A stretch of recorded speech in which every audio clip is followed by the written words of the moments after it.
신앙의 위인의 응답받는 기도 시리즈 7번째 시간을 맞이해야 하게 되었습니다. 예수님에 이어서 믿음의 조상 아브라함과 이삭과 야곱에 이어서 이제 오늘 모세의 기도가 나옵니다. 이 모세는 히브리어로 건짐이란 뜻인데, 이스라엘 백성들이 430년 애굽에 종사를 하고 있을 때 그들을 곳에 건져낸 위대한 역사를 이룬 것입니다. 그런데 이 애굽 왕이 열지양으로 인해서 하는 수 없이 이스라엘 백성들을 해방시켜 주었지만은 그 남자 장정만 해도 60만 명이고 또 여자들, 아이들까지 포함하면 200만 명이 넘는 그 노동력을 결코 포기할 수가 없었어요. 그래서 2, 3일 후에 마음이 다시 바뀌어서 그들을 잡으러 다시 뒤쫓게 된 것입니다. 이스라엘 백성들은 이 바알수본 맞은편에 있는 비하히롯 바닷가에 지금 장막을 치고 쉬고 있는데, 애굽 왕이 선발한 이 병거 600대를 선두로 해서 모든 기병 부대와 약 10만 명이 이르는 잘 훈련된 애굽 군사들이 이스라엘 백성들을 뒤쫓아온 것을 보게 되었어요. 그때 이스라엘 백성들의 심정이 어떻겠어요? 그 죽음의 절박한 위기 속에서 그들이 어떤 기도를 드림으로 인해서 그 모든 위기를 극복할 수 있었는가? 우리는 오늘 본문 말씀 가운데서 우리가 마지막 때 드려야 할 복음적인 기도가 무엇인가 하는 하나님의 음성을 함께 들을 수 있길 바랍니다. 먼저 본문 10절 말씀을 다 함께 읽겠습니다. 바로가 가까이 올 때 이스라엘 자손이 눈을 들어본즉 애굽 사람들이 자기들 뒤에 이른지라. 이스라엘 자손이 심히 두려워하여 여호와께 부르짖고. 아멘. 지금 애굽 군대가 뒤쫓아왔어. 바로 잡히 직전에 있을 때 그들의 심정이 어떠했겠어요? 앞에는 홍해 바다가 가로놓여 있죠. 양옆은 사막이어서 어디도 숨을 수가 없죠. 뒤에서는 애굽 군대가 뒤쫓아오죠. 정말 절박한 상황 가운데 빠져 있었어요. 그래서 심히 두려워했다고 성경은 기록하고 있습니다. 히브리 속담에 이런 말이 있습니다만은, 앞이 막히면 옆을 보고 옆이 막히면 뒤를 보고 뒤가 막히면 위를 보라 말씀했듯이, 그들은 그 심히 두려운 위기의 상황 속에서 여호와께 부르짖지 않을 수 없었던 것입니다. 여기서부터 그들의 모든 역사가 시작되는 것을 볼 수 있어요. 말씀의 마지막 때 자유주의 신학자들이나 목회자들은 하나님이 기먹으리신 아닌데 왜 큰 소리로 기도해야 되냐고 반문합니다. 그렇게 말할 것 같으면은 하나님께서 우리가 구하기 전에도 우리 필요를 다 하시는데 무슨 구할 필요가 있겠냐고 반문하고 싶어요. 여러분, 창세기로부터 요한계시록까지 신구약 성경을 통해서 끊임없이 강조하는 것이 부르짖으라는 것을 강조하고 있음을 잊지 마시기 바랍니다. 그들이 육성으로 부르짖든지 심령의 간절함으로 부르짖든지 그 부르짖는 데서부터 성령님의 역사가 함께 하였던 것입니다. 바로 그것이 성경이 핵심적으로 가르치는 복음적인 기도라는 것을 잊어서는 안 될 것입니다. 미국의 조지아주 애틀랜타의 제일 침례교회 크게 목회하시는 찰스 스탠리 목사님 쓴 기도의 핸들이라는 책이 있어요. 그 가운데 보면 왜 우리가 살아계신 하나님 앞에 기도의 응답을 받지 못하는가? 5가지 이유를 밝혔어요. 첫째는 기도는 많이 하면서도 삶이 받쳐주지 못하기 때문에 응답의 역사가 없다는 거예요. 두 번째는 지난날 많은 응답을 받았음에도 하나님의 영광을 드러내지 않았기 때문에 더 이상 응답이 없는 거예요. 세 번째는 하나님께서 우리를 더 크게 쓰시려고 연단하고 계시기 때문에 기도의 응답이 더딜 수 있다는 거죠. 네 번째는 하나님께서 우리가 구한 것보다 더 좋은 것을 주시려고 그 기도에 응답하지 않는 경우가 있다는 거예요. 그러나 마지막 5번째로 강조하고 있는 것은 우리가 믿음으로 부르짖는 기도를 하지 않기 때문에 하나님의 기적적 응답을 놓쳐버릴 때가 너무나도 많이 있다는 거예요. 사실은 그렇습니다. 우리가 하나님께 소망을 두고 믿음으로 간절히 부르짖어 보십시오. 하나님께서 어떻게 했든지 여러분에게 응답의 확신을 주시고 체험을 분명히 주실 것입니다. 전전 주일 밤 11시 50분 터키 항공기를 타고 우리 12박 13일에 제이코스 터키 그리스 성지순례를 떠났습니다. 요셉의 꿈 여행사 홍충현, 정세진 집사님 네 분이 얼마나 특별히 배려를 해주셨던지 우리 44명의 단원들이 너무도 은혜 가운데 잘 마치고 돌아올 수 있었어요. 저는 성지 순례를 떠날 때마다 이것은 성지를 순례하는 관광 코스가 아니라 광해 연단과 같은 영성훈련 코스를 하는 것을 기억하게 돼요. 그곳에서 우리의 못났던 부분들이 깨어지고 우리의 죄악을 발견하게 되고 우리가 어떤 믿음으로 일어서야 될 것인가 결단하게 될 때 큰 은혜를 체험하게 되는 것입니다. 그래서 가는 곳곳마다 우리는 말씀 보고 통성으로 기도하고, 그러니까 때로는 외국인 관광객들이 저희들 아주 뜨겁게 기도하는 것을 신기하게 생각해서 사진도 찍어요. 제가 눈 떠서 안 게 아니라 찍는 소리가 들려서 안 거요. 저희가 1코스 이집트, 이스라엘, 로마 성지순례 갔을 때입니다. 그때 시내산에 올라와서 새벽녘에 하나님 말씀 보고 같이 그동안 우리의 삶에 해결되지 않은 문제, 이 거룩한 성산에 올라왔으니 하나님 앞에 마음껏 부르짖으면서 하나님의 기적적 응답을 다 체험하고 이 성산에서 내려갈 수 있길 바랍니다. 그래서 그곳에 얼마나 주님 앞에 막 눈물로 부르짖었는지 모릅니다. 그런데 그 부르짖는 기도에 하나님이 각 사람에게 얼마나 놀라운 기적의 응답의 역사를 이루어주는지 이번에 가서도 그 권사님이 그 간증을 다시 한번 해주셨어요. 이 권사님은 성지순례 떠나기 전에 8년 전에 교통사고를 해서 허리를 이 바퀴가 깔아버렸어요. 그래서 등막에 이 근육이 다 뭉개져 버렸습니다. 병원에서 치료할 수 없는 거예요. 평생을 그 등이 찢기는 고통 가운데 살아야 됐어요. 그래서 그 시내산에 올라서 하나님 아버지, 내가 평생을 이 고통 속에 살아야 되는데 저희 등을 치료하여 주시옵소서. 얼마나 부르짖는데 그 부르짖는 가운데 주님을 뜨겁게 만나게 된 것입니다.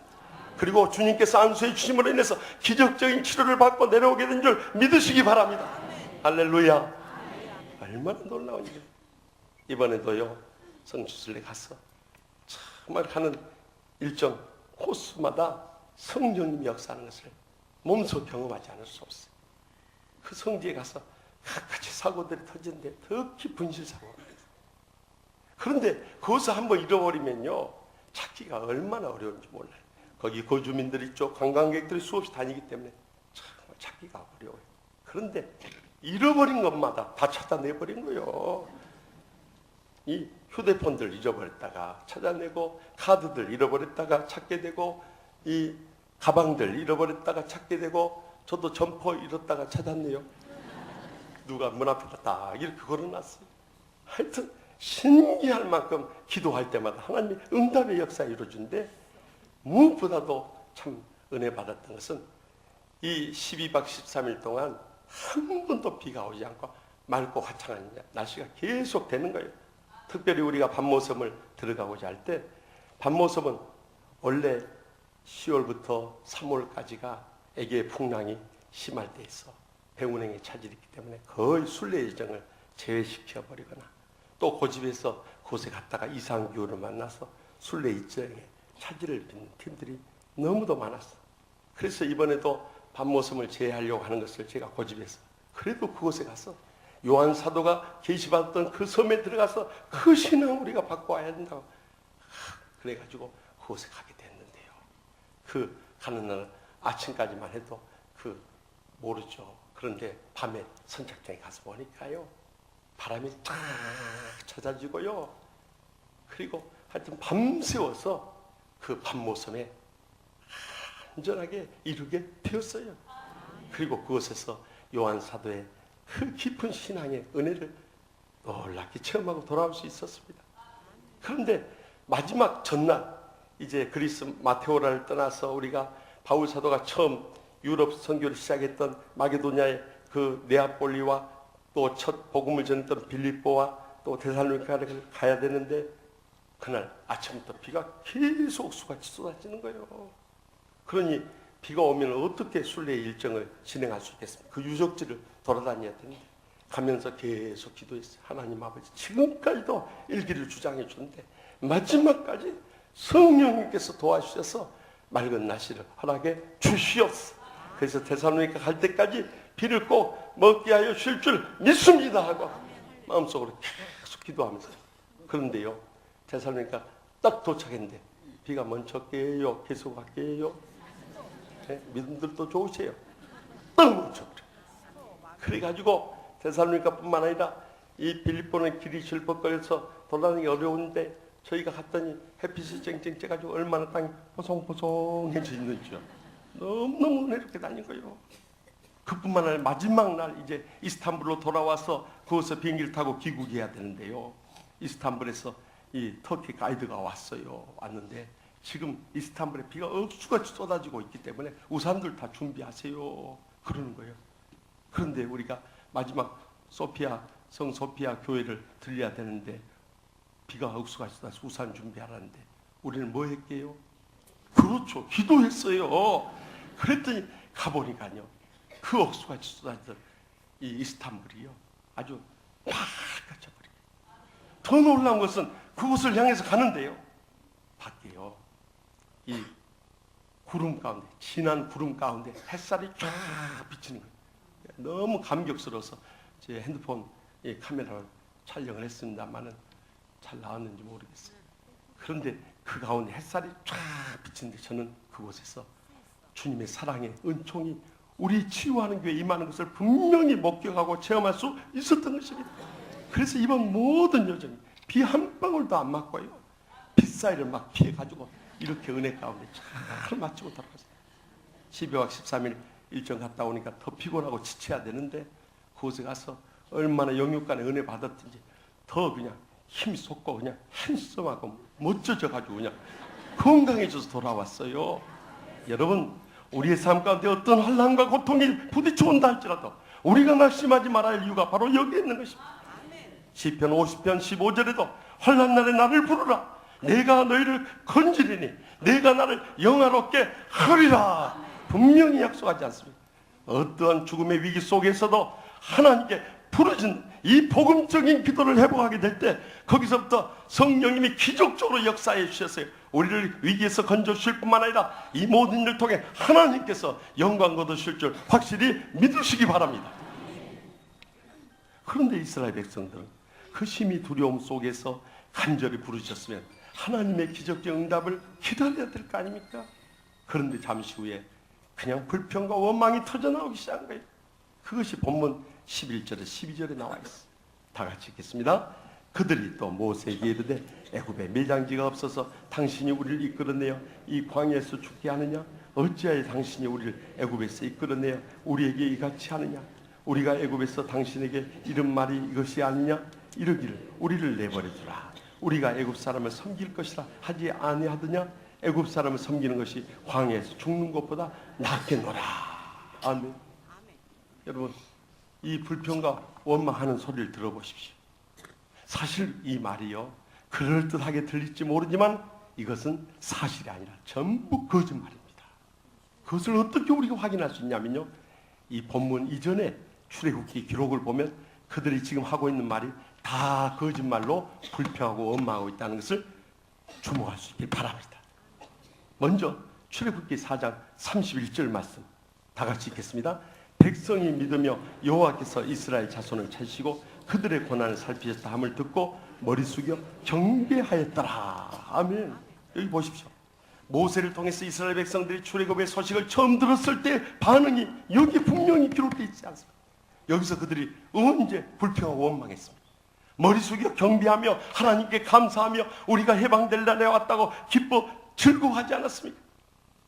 그런데 그들이 불평 원망했다고 거짓말하는 거 보십시오.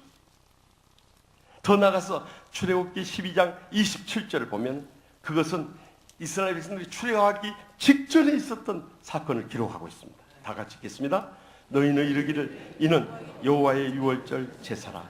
여호와께서 애굽 사람의 재앙을 내리실 때 애굽에 있는 이스라엘 자손의 집을 넘으사 우리의 집을 구원하셨느니라 하라 하며 백성이 머리 숙여 경배하니라. 아멘. 유월절 제사를 드리면서 그들이 구원받을 것을 약속했을 때 역시 백성이 머리 숙여 경배하며 감사하며 찬양하며 영광 돌렸던 그들이 이제 와서 거짓말로 다 불평하고 원망하는 거 보십시오. 그렇기 때문에 입만 열면 불평하고 원망하는 사람들은 결코 진리의 말씀에 근거한 사람들이 아니고요, 하나님이 기뻐하실 영적인 사람들도 아니고요, 성령 충만한 그들의 삶도 아닌 것입니다. 이 모든 것은 자신의 욕심과 감정에 근거한 것이고요, 또 자신의 연약한 믿음과 또한 육신적인 믿음을 드러내는 것이고요, 더 나아가서 하나님의 역사를 가로막는 사탄의 도구로 쓰임받고 있다는 것을 잊지 마시기 바랍니다. 그런데도 왜 우리는 입만 열면 불평과 원망을 끊이지 않으며 일생을 살다가 그 불행과 고통에서 헤어나지 못한 삶을 살아야 한단 말입니다. 과거에 하나님의 그 기적적 은혜를 다 잊어버렸기 때문에 그런 거예요. 미국의 가장 큰 기계 회사 중에 하나인 제이콥 엔지니어링 그룹의 창업자인 조셉 제이콥이 불치병에 걸려서 수술을 받게 됐어요. 수술 끝나고 마취 깨어났는데 얼마나 고통스럽던지. 그래가지고 막 소리치면서 그 통증을 호소합니다. 나중에는 간호사들이 이 진통제를 투약을 했지만서도 막 불평과 원망을 끊이지 않은 거예요. 그때 수 간호사가 와서 그러더랍니다.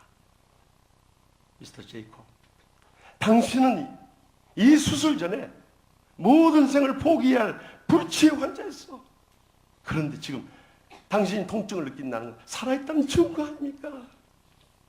그런데 이 살려준 것에 대해서 감사하기보다도 이 통증으로 인해서 불평과 원망을 쏟아놓는다면 우리 보고 어떻게 하란 말입니까? 그때 이 조셉 제이콥이 깨달은 거예요. 내가 살아있다는 것이 감사. 이렇게 회복될 수 있다는 게 감사. 이 통증을 느낄 수 있다는 것도 감사한 거예요. 여러분들, 아무리 삶의 고난 속에서 감사의 조건을 찾으면 그 사람은 행복한 삶, 축복된 삶을 열게 되는 것입니다.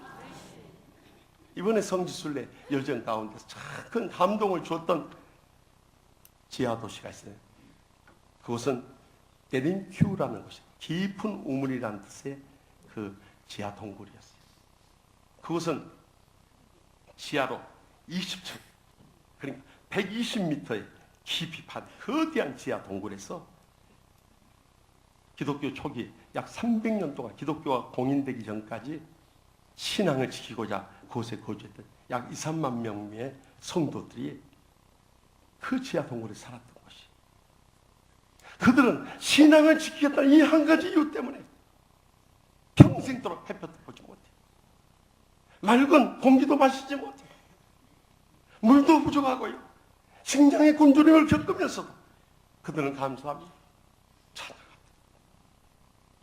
너무나도 행복하게 살 수 있습니다.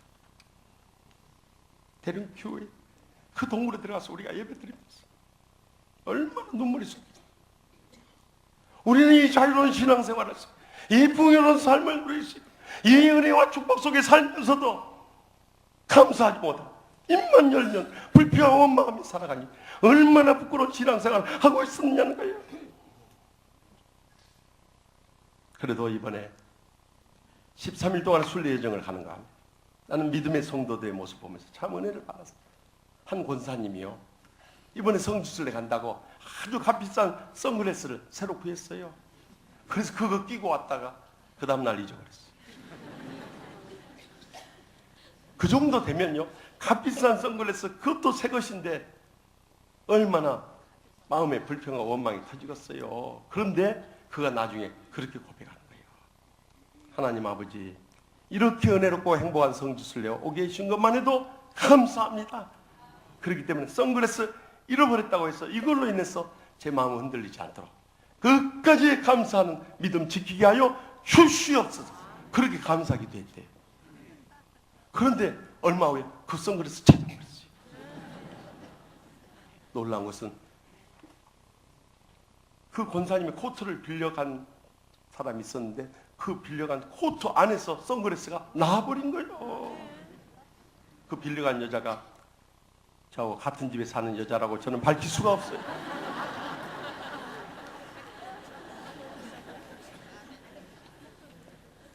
그래서 우리가 어떤 어려움을 당해도 감사의 이유가 바로 거기 있는 것입니다. 골로새 3장 15절에 그리스도의 평강이 너희 마음을 추장하게 하라. 너희는 평강을 위하여 부르심을 받았나니 너희는 또한 감사하는 자가 되라 하고 명령하고 있는 거예요. 감사하지 못한 사람은 아무리 은혜 받고 축복 누리고 중한지분 받고 평생을 신앙생활해도 불행과 고통에서 헤어나오지 못하는 거예요. 그러나 감사한 사람은 아무리 가난하고 병들고 고통과 절망의 삶 속에서도 주님의 위로받고 평안을 누리고 전국의 행복의 감격 속에 살아가게 되는 것입니다. 얼마나 감사하면 그렇습니다. 이번 성지순례 가는 가운데 이 터키 가이드 이동환 전도사님이란 분을 만났는데, 그분이 첫날 만나자마자 앞으로 오랜 기간 성지순례를 하다 보면 서로 피곤하고 지쳐서 관계가 힘들어지니까 빠삐용해야 한다는 거예요. 이 빠삐용의 뜻은 빠지지 말고 다 따라가야 된다. 삐지지 말고 마음 풀어야 된다. 용서하며 나아가야 된다는 거예요. 그러면 여러분들 모든 여정이 정말 행복하게 지낼 수 있을 거라고요. 참 가슴에 와닿는 이야기. 그러면서 매일 아침마다 모이면 안감사행이란 인사법을 가르쳤어요. 내가 가르쳐드릴게요. 여러분 운 떠보세요. 안녕하세요. 감사합니다. 사랑합니다. 마지막에 행이죠. 행복하세요 하고 박수 치는 거예요. 우리 한번 제가 운을 뗄 테니까 한번 해봅시다. 안녕하세요. 감사합니다. 사랑합니다. 행복하세요. 여러분, 이 네 마디 인사만 매일 한번 되풀이해 보세요. 금방 우리 삶에 감사가 차고 넘치고 행복을 느낄 수 있을 것입니다. 이제는 우리의 삶에 어떤 불행이 닥친다 할지라도 우리가 불평하고 원망하지 않는 복음적인 기도를 드리게 될 때 그 감사의 기도 가운데 감사의 기적들이 불일들이 일어난 것을 목격하고 체험하게 될 줄 확실히 믿습니다.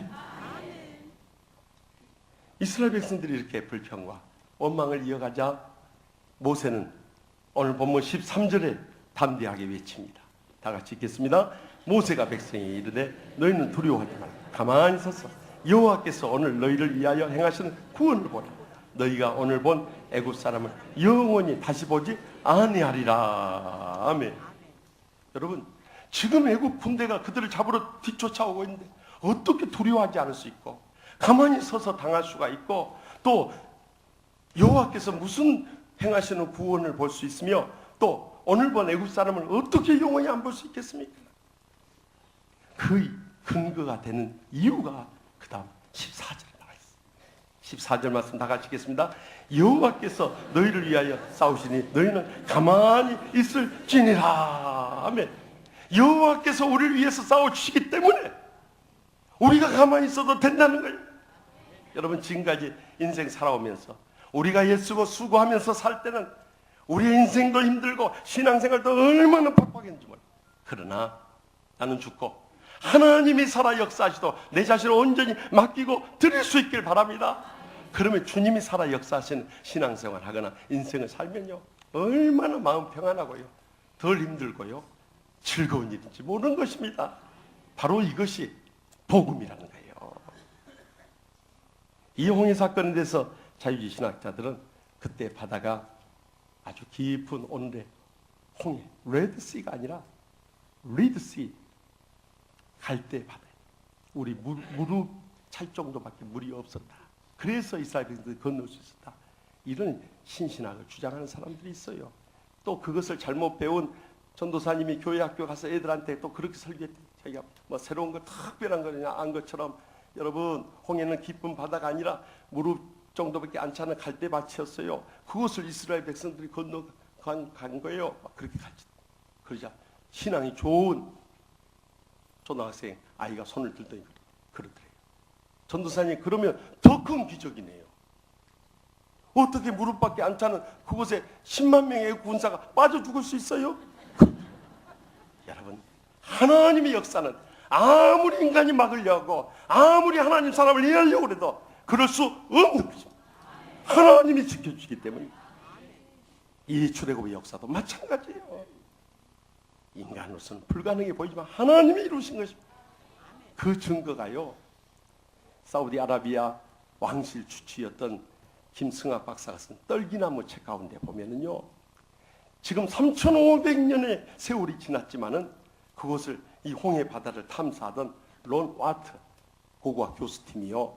그 깊은 바다 속에서 애국 군대의 마차를 발견하게 된 거예요. 그래가지고 그 마차를 이집트 국립박물관에다 기증한 일이 있었다고 그래요. 지난날의 애국 군대의 유물이 발견된 것은 이 성경의 기록이 허구가 아닌 진실이고 거짓이 아닌 역사적 사실임을 분명히 밝혀주고 있는 것입니다. 그렇기 때문에 이 확실한 증거들을 보면서 이제 우리의 남은 생 내가 애쓰고 수고하며 살아가려고 하지 마세요. 그것보다 먼저 하나님께 전폭적으로 맡기고 믿음으로 일어서는 그런 신앙부터 회복할 수 있길 바랍니다. 그러면 성령님께서 여러분의 삶과 기적적인 역사로 응답해 주시고 인도해 주시는 것입니다. 이번 성지순례 길에도 우리는 죽음의 위기들이 두 차례 걸쳐서 있었습니다.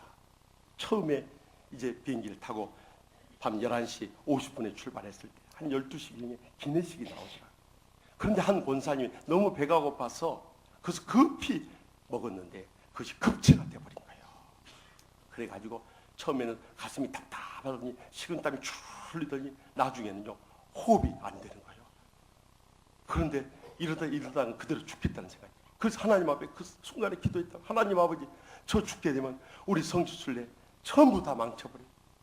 저 놔두고 다들 어디 가겠어요? 다시 비행기 타고 돌아와야 될 텐데 하나님 아버지, 이 성지순례 위해서 저 좀 살려주세요 하다가 정신을 잃어버렸어요. 그런데 비행기 안에 어떤 응급 조치를 해줄 사람이 없는 거예요. 저는 앞자리에서 이제 취침을 하고 있었는데 그때 저라도 깨웠으면 의식이 회복됐을 거예요. 왜냐하면 제 이름이 의식이잖아요. 그 의식이가 가면 의식이 새로워지지 않겠어요?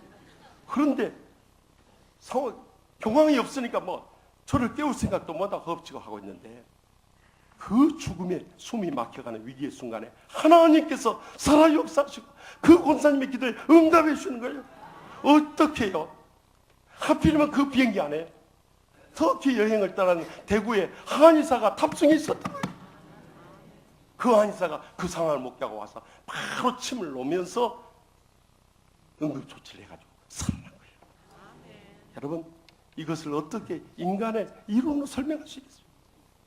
두 번째 위기는 돌아오는 비행기 안에서 피곤이 풀렸는지 쌓였는지 아니면 긴장이 풀어졌는지 모르지만 우리 한 부목사님 사모님이요 갑자기 힘이 빠져가면서 정신을 잃고 말았어요. 그러니까 이 부목사님 당황해가지고 스튜어디스 급히 저를 불러야 되는데 또 그 스튜어디스를 불렀어요. 그래가지고 그 스튜어디스 와가지고 급히 비즈니스 클래스로 가가지고 거기서 지도를 하면서 또 목사님이 옆에서 막 기도해가지고 살아난 거예요. 여러분, 인간의 죽음의 위기 가운데서도 살려주는 분은 인간이 아니라 하나님이라는 것을 잊지 마시기 바랍니다. 하나님이 우리를 위해서 싸워주시기 때문에 우리는 살아날 수 있고 오늘까지 올 수 있었던 것입니다. 앞으로 인생도 어떤 환난과 고통이 우리 앞에 닥친다 할지라도 하나님이 우리를 위해 싸워준다는 지난날의 그 경험들을 교훈 삼아서 그 느낌 아니까 우리가 더욱더 힘을 내서 이 복음적인 기도를 끊임없이 해나갈 수 있기를 바랍니다. 그럴 때 하나님의 기적적인 승리의 역사가 우리와 함께할 줄 분명히 믿으시기 바랍니다. 이번 성지순례 갔다가 터키 가이드를 맡았던 이동환 전도사님을 만나면서 참 저희가 이 버스 안에서 간증을 들으면서 너무 눈물의 감동에 은혜를 받았습니다. 사실 저는 가이드로 전도사님 뵙기는 하여튼 해방 이래로 처음 뵀어요. 그런데 이분은 우리 교회하고 아주 친밀한 느낌이 들어요. 왜냐하면 얼굴 딱 보는 순간 주경수 목사님인가 김창식 목사님인가 여러분도 혼동이 되죠. 네, 같은 과예요. 그렇게 인자하고 자상하고 풍요롭게 생기신 분인데 이분에게 파란만장한 가슴 아픈 지난 세월이 있었어요. 저기 안동에 한 양반 집에서 태어난 7살에 아버지가 폐결핵으로 해서 고통을 겪다가 세상을 떠났어요. 어머니하고 어린 남매 남았는데 누가 도와준 사람이 없어요. 어머니가 식당 종업원으로 가서 일하는데요. 그 식당을 드나드는 건달들이 밤마다 그 집에 찾아와서 행패를 부리는 거예요. 그런데 그의 생애에 첫 번째 전환점이 있었는데 그것은 초등학교 5학년 때 한 건달이 집에까지 찾아서 어머니를 칼로 이어가면서 그 자식들이 보는 앞에서 폭행을 해버린 거예요. 정말 그까지는 참을 수 있었는데요.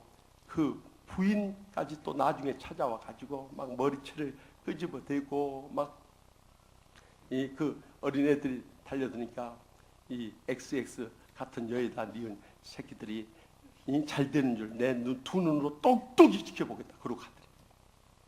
거기서 서러움의 눈물을 흘리면서 내가 어떻게 해서든지 열심히 공부해서 훌륭한 사람 되어서 저 여자 앞에서 내가 확실한 것을 보여주라.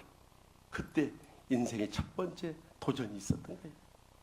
그리고 두 번째 도전은 중학교 2학년 때 그 건달이 와서 칼로 어머니를 폭행한데 이제는 더 이상 견딜 수가 없어요. 집을 뛰쳐나가버렸대요.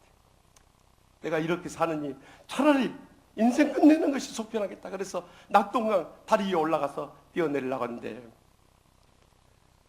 그 혼자 남아있는 여동생이 얼굴이 눈앞에 어른거리는 거예요. 오빠 죽으면 나 어떡해 하는 소리가 들리는 것 같아요.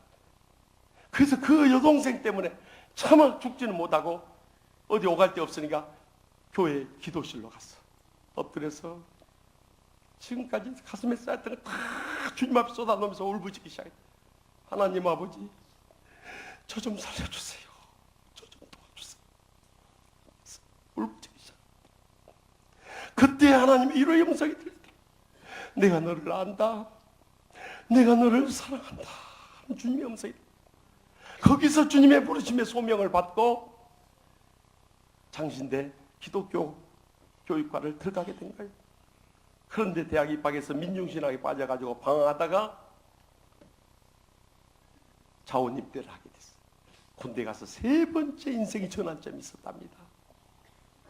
GOP에 근무하는데 한 번은 세 병사가 함께 투입이 되는데요. 뒤에서 고참 병사가 자기를 부르더래요. 그러자 옆에 있는 이 선임들이 야 저거 성질 사나우니까 빨리 가 그러더래요. 그래서 그 고참 부르는데 뛰어가는데 앞서가던 두 병사가 지뢰를 밟아버린 것이죠. 그것이 터지면서 같이 그 파편에 맞아서 쓰러졌는데요. 나중에 정신 차리고 보니까 자기 그 옆에 있던 병사들은 전부 막 머리가 달아나고 양 팔다리가 몸이 절단이 나고 그런 상황에 자기도 그 순간 몸을 만지기 시작. 머리가 붙어 있고 팔다리가 온전하고 그 순간 감사의 눈물이 살아있다는 것도 감사하고 온 지체가 붙어있다는 것도 감사하고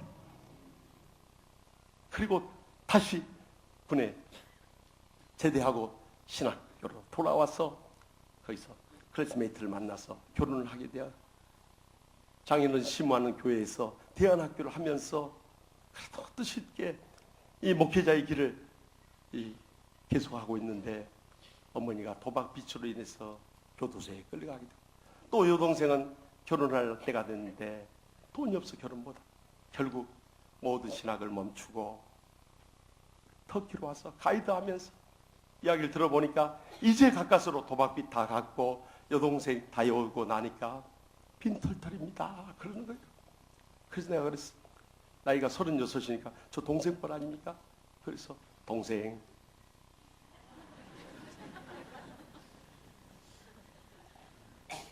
동생이 터키 가이드로 부름받는 것이 아니라 주의 종으로 부름받지 않았는가? 우리의 날 길에 아무리 멀고 험난한 고난의 가시밭길이라도 그 길을 가야 되네. 이제나 돌아와서 신학대학원 다시 공부 시작하고 같이 이 땅에서 주일하다가 남은 생에 온전히 하나님 앞에 드렸어요. 하나님께서 동생을 통해서 놀랍게 역사해 주시고 인도해 주시고 영광 얻으실 줄 확실히 믿네. 그렇게 권면하고 돌아왔어요. 사랑하는 성도 여러분, 우리 인생 가운데 고난이 없고 역경이 없고 환난이 없고 불행이 없는 인생은 없습니다. 그러나 그것을 어떻게 복음적인 기도로 이겨내느냐 하는 것이 우리의 장래를 결정하는 것입니다. 무엇보다도 어떤 삶의 길 속에서도 하나님께 부르짖고요. 결코 불평이나 원망은 입 밖에도 내지 말고 감사하고 믿음으로 일었으면서 하나님께서 우리를 위해서 어떻게 싸우시는가를 기대하며 살아갈 때 우리의 그 복음적인 기도 가운데 삶의 위기와 변에서 대역전에 승리를 안겨다 줄 뿐만 아니라 주님께서 우리의 생애를 통해 놀랍게 영광 거둬 주실 확실히 믿습니다.